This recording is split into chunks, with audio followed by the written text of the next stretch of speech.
नमस्कार दोस्तों, मैं आपके बीच में फिर लाभ आया हूं। मैं बाड़ी का अमित यादव जनता के बीच में जनता की आवाज़ को बनकर आया हूं। हमारे साथ हैं बाड़ी के पूर्व विधायक, लगातार जनता के बीच में आ रहे हैं। क्योंकि विधानसभा चुनाव 2023 का आगमन हो चुका है। कई प्रदेशों में, मध्य प्रदेश और छत्तीसगढ़ में टिकटों का बंटवारा भी हो चुका है। अब पूरे भारत की नज़र राजस्थान के विधानसभा चुनाव को लेकर है। हमारे साथ हैं बाड़ी से पूर्व विधायक और हमारे वरिष्ठ पत्रकार अनिल वर्मा जी, बलबीर राणा जी। उनसे पूछेंगे उनकी क्या कार्य योजना है, वो चुनाव लड़ने आ रहे हैं, किन मुद्दों पर बाड़ी को चुनाव लड़ने आ रहे हैं, क्योंकि उनका जनता से सीधा जुड़ाव है। अनिल जी पूछिए। सबसे पहले हम बात कर रहे हैं पूर्व विधायक जसवंत सिंह गुर्जर से। बाड़ी से इन्होंने 3 बार विधानसभा चुनाव भी हारे हैं, पहली बार चुनाव जीते थे। वर्तमान में इनका सामना कांग्रेस से, जहां विधायक गिरिराज मलिंगा से होना है, वहीं बसपा और अन्य पार्टियां भी ताल ठोक सकती हैं। तो वर्तमान जो पूर्व विधायक जसवंत गुर्जर हैं, इनसे हम तीखे सवाल भी कर सकते हैं और इनसे पूछ भी लिया है हमने। जो पब्लिक के लिए जनता की आवाज़ के माध्यम से लाइव कवरेज चल रहा है, तो बताएं किस तरीके से जीत दर्ज करोगे जसवंत सिंह? देखिए, मेरा पहला मुद्दा ये होगा कि जनता में इस बात का विश्वास पैदा करना कि अब तक जो कुछ भी हुआ है, जो भय का माहौल बना रखा है, बना रखा था और आगे भी उनको जो भय है, एक तो जनता के दिल से और मन से मुझे ये निकालना है। दूसरा, विकास।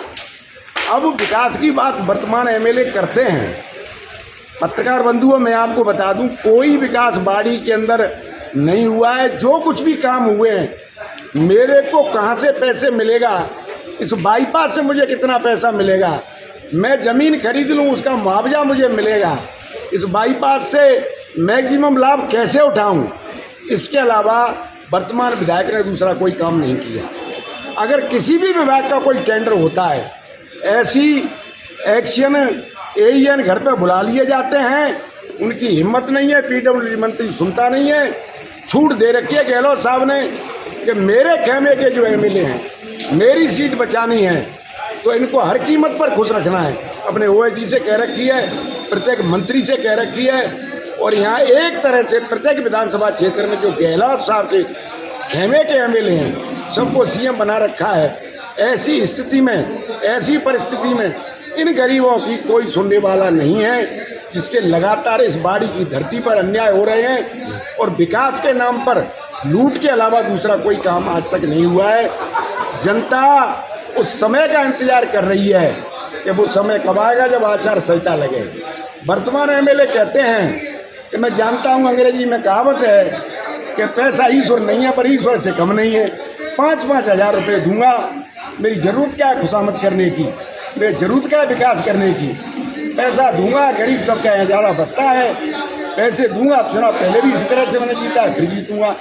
लेकिन जनता को ये पता है कि ये जो पैसा बांटेगा, वो पैसा हमारे ही विकास का कमाया हुआ पैसा है।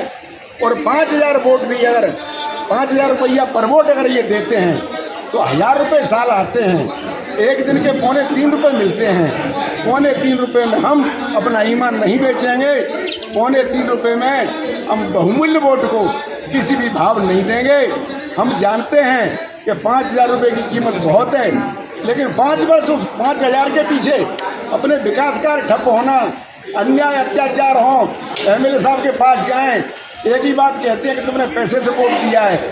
हमें यह सबक मिल चुका है, अब दोबारा ऐसी गलती नहीं करेंगे। इनका कहना है कि जनता इस बार जागरूक रहेगी, पैसा ले भी सकती है, नहीं भी लेगी, लेकिन वोट बीजेपी को देगी। अब हमारे साथ अमित यादव ने, अमित यादव जी पूछेंगे कि जसवंत सिंह को लेकर थी क्या? विधायक जी, पूर्व विधायक जी, जनता के बीच में एक आवाज़ है कि अब की बार पूर्व विधायक जसवंत सिंह गुर्जर टिकट मिलेगी तो चुनाव लड़ेंगे कि नहीं लड़ेंगे। एक बहुत बड़ा आडंबर बाड़ी विधानसभा को लेकर एक असमंजस है, क्योंकि बीजेपी की टिकट किन परिस्थितियों में किनको मिलेगी, ये भविष्य के गर्त में है। 10 दिन के बाद, 15 दिन के बाद ये फैसला होने वाला है।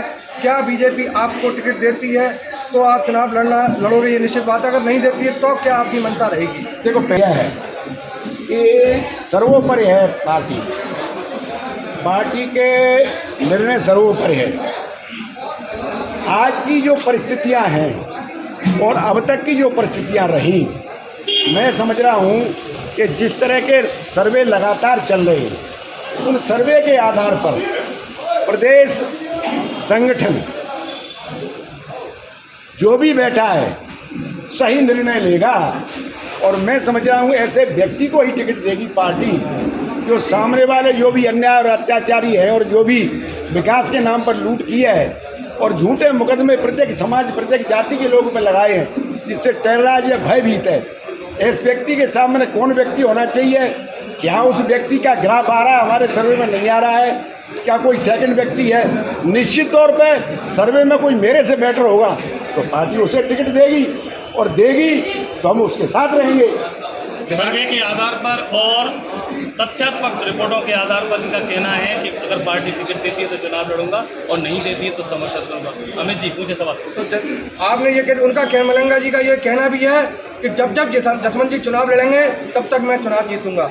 इस उनका जो सारांश है, उनका जो वाक्यान है, इसको जनता समझ नहीं पा रही है। क्या दोनों के बीच में आपका टाई अप है कि मैं चुनाव जरूर लड़ूंगा, तुम आप जीतते जाओ? ये क्या जनता समझना चाह रही है? इस टाई अप को नहीं समझ पा रही है जनता। ये राजनीतिक स्टंट है, राजनीतिक भाषा है। मुझे आप बताइए कि राजनीति की स्तर की एक लड़ाई, एक द्वेष भावना होती है, प्रतिद्वंदी होता है, कोई मान समरी नहीं होती। जो व्यक्ति मेरे खिलाफ झूठी 302 की FIR करवा रहा है, जो व्यक्ति मुझ पर झूठी 376 का केस लगवा रहा है, ऐसे व्यक्ति से क्या मेरी नुरा कुश्ती हो सकती है? या किसी की भी हो सकती है।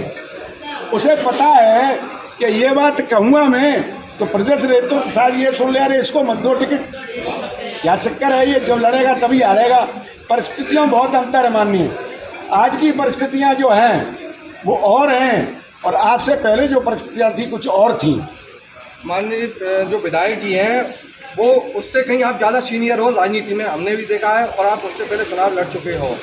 आपके दिल में ये बात नहीं आती है कि ये कभी हमारे साथ नहीं थे, आज वो हमसे MLA बन गए, तो एक दिल में ये अंदर टीस तो आपकी रहती होगी, तो कभी हमारे साथ नहीं था, आज हम उससे पहले थे, आज वो हमसे आगे निकल के, ये दिल की एक बात है, वो जनता भी जानना चाहती है, कहीं दुख तो होता होगा। 50 वर्ष की उम्र में प्रधानमंत्री का सपना देख रहा है और उससे 30 साल पुराने लोग उसका सम्मान कर रहे हैं। भाई ये पद की गरिमा है, इसमें ईर्ष्या वाली क्या भावना हो सकती है? मेरे से जूनियर है या मेरे से उम्र में छोटा है, लेकिन अगला आदमी जीत रहा है, विधायक है तो विधायक का तो चाहे प्रतिद्वंदी हो उसका सम्मान तो करना पड़ेगा। भाई आपकी भाषा हमें ऐसा लग रहा है कहीं सॉफ्ट कॉर्नर है उनके। सॉफ्ट कॉर्नर उस पद को है, व्यक्ति को नहीं है। यदि जी आप पूछिए इनसे कुछ और सवाल है। इनका कहना है कि जो भी क्षेत्र का जनप्रतिनिधि होगा उसका सम्मान करना चाहिए। ये हमने जनता की आवाज़ में लाइव कवरेज दिया था। हमारे साथ भविष्य संवाददाता बलवीर सिंह जी भी हैं, बलवीर जी हमारे साथ जसवंत जी भी हैं, और एक श्री भगवान शर्मा जी हैं सीमा संदेश से। बताएं बलवीर जी, आपका क्या कहना है? उसी पूछ रहा हूँ, मेरा हो गया, मेरा हो गया, हो जाएगा, ठीक है राम। बलवीर जी पूछें। जिष्णु जी काफ़ी समय से संपर्क कर रहे हैं और इनका कहना है, क्या चाहते हैं आने वाले समय में चुनाव कौन लड़ेगा, किस तरीके से बीजेपी? पार्टी जिसको भी लड़ाएगी चुनाव वो चुनाव लड़ेगा। पार्टी तमाम कार्यकर्ता है, किसी को भी लड़ाएगी उसको वो चुनाव लड़ेगा, वो चुनाव जीतेगा कार्यकर्ता। आप सभी लोग साथ में? सारा साथ है और साथ ही हैं और आगे भी साथ रहेंगे, सारे साथ हैं। पार्टी किसको बनाती है उसके लिए तैयार है सब पार्टी। रैलियों में आपके समाज के लोग मतलब कम दिखाई देते हैं, तो इसका कारण क्या है? हमारे समाज के लोग एक व्यवसायी लोग हैं और आदमी को अपने व्यवसाय करना है, और सामने वाला जो आज की डेट में जो माननीय है हमारी, वो किसी का भी नुकसान करने में 1 मिनट लगाते हैं, या जो मान लो आज उनका आतंक है, और व्यापारी बेचारा क्या करे, डरे नहीं। तो व्यापारी अपना बैठा हुआ है, आने वाले समय में अपना बैलेट पे अपना बटन दबा के उसका जवाब देगा। और व्यापारी आज अगर उसके साथ जरा भी गलत करता है, आप सबसे छुपा नहीं है कोई भी चीज़, कि तमाम ऐसे केसेस हैं कि किसी ने भी मुंह खोलने की कोशिश करी तो उसका गला दबा दिया गया। आपको तो खुद पता है, नगर पालिका में कोई फॉर्म नहीं भर पाया, कई वार्डों में फॉर्म नहीं भर पाए, कई पंचायत समिति के वार्डों में फॉर्म नहीं भर पाए। तो ये तमाम गुंडागिर्दी है। व्यापारी में कितनी ताकत होती है साहब, अपना व्यापार चलाना है, तो वो व्यापारी इस वजह से सामने नहीं आ पा रहा। वरना व्यापारी की ताकत, एक व्यापारी की ताकत 20 वोट की होती है, पूरी विधानसभा टच में रहती है, विधानसभा पूरा माहौल बाजार से बनता है, और व्यापारी ही इसको पलटेगा। जो मौन रहता है वही बड़ा होता है। विधानसभा की सीट का आंकड़ा यानी हाथ से कमल आएगा, कहना है विष्णु जी का। हमारे साथ रमेश कुशवाहा जी हैं, आप भी कुछ बोलेंगे? हाँ सर बताइए। विधानसभा तो के क्षेत्र सर को लेकर क्या विधानसभा में इतना गुंडा राज चल रहा है, शायद हमने तो पूरे राजस्थान में कहीं नहीं सुना है। जो स्थानीय विधायक है उसके बिना कहने पे किसी गरीब आदमी की रिपोर्ट तक ना है सर थाने पे। इतना माल खड़ा कर रखा है, जनता बिल्कुल मान नहीं है। अब की मैं ये विधायक बिल्कुल 100% बदलेगी जनता, इतना तो मैं जानता हूँ। हमारे साथ प्रधान है, आपकी मन की क्या बात है, जनता कैसे चुनाव बीजेपी कैसे फतेह हो सकती है? देखो, सभी लोग एक हैं, जो भी प्रत्याशी टिकट मांग रही है उस सभी ने ये निर्णय कर लिया है कि जिसको टिकट मिल जाएगी उसका साथ देंगे। तो जीत तो निश्चित है। इसके आतंक के बारे में बताएं तो किसी से छुपी नहीं है, मेरे से पहले पूरी बातें बता दी गई हैं। कितने इसने अन्याय किए हैं, कितने लोगों को तकलीफ़ दी हैं, प्रशासन का सहारा लेके, विधायक की कमजोरी, उस गहलोत की कमजोरी का फ़ायदा लेके गहलोत साहब के जो जितने आदमी थे उनको सीएम बना दिया था। तो जो अच्छे हैं वो तो अच्छी तरह से चले होंगे, और इन्होंने तो वही किया है जिनकी जो औकात थी। तो अब की निश्चित बदलाव होगा और सारी चीज़ फिर लाइन पाएंगे। देखिए, इन सभी जनप्रतिनिधियों ने, अतिथियों ने अपनी मन की बात जनता की आवाज़ के माध्यम से रखा है। विधानसभा चुनाव का आगाज़ हो चुका है, जल्दी टिकटों का वितरण हो जाएगा। एक सीट बीजेपी गंवाना नहीं जा रही है, हर सीट पर सर्वे हो रहा है और मध्य प्रदेश से, उत्तर प्रदेश से, सभी जगह से विधायक, पूर्व विधायक यहाँ निरीक्षण करने आ रहे हैं, क्षेत्र का दौरा कर रहे हैं। इस जनता की आवाज़ से एक चीज़ साफ हो गई कि पूर्व विधायक ने साफ कर दिया कि वो भारतीय जनता पार्टी के संबल के साथ रहेंगे, चाहे उनको टिकट मिले और या ना मिले। अगर मिलती है तो पूरी पार्टी उनका साथ देगी, और हाईकमान, आला कमान अगर किसी को भी भाजपा का टिकट देता है तो वो सभी लोग उस झंडे के नीचे अपना काम करेंगे और निश्चित तौर पर बाड़ी विधानसभा से वो कमल खिलाएंगे। ये लोग ये समझ रहे हो कि यहाँ त्रिकोणीय मुकाबला है, मुझे लगता है इस जनता की आवाज़ के माध्यम से कि यहाँ आमने सामने की टक्कर है। नमस्कार, बाड़ी की जनता की आवाज़ के बीच में मैं आपका अमित यादव।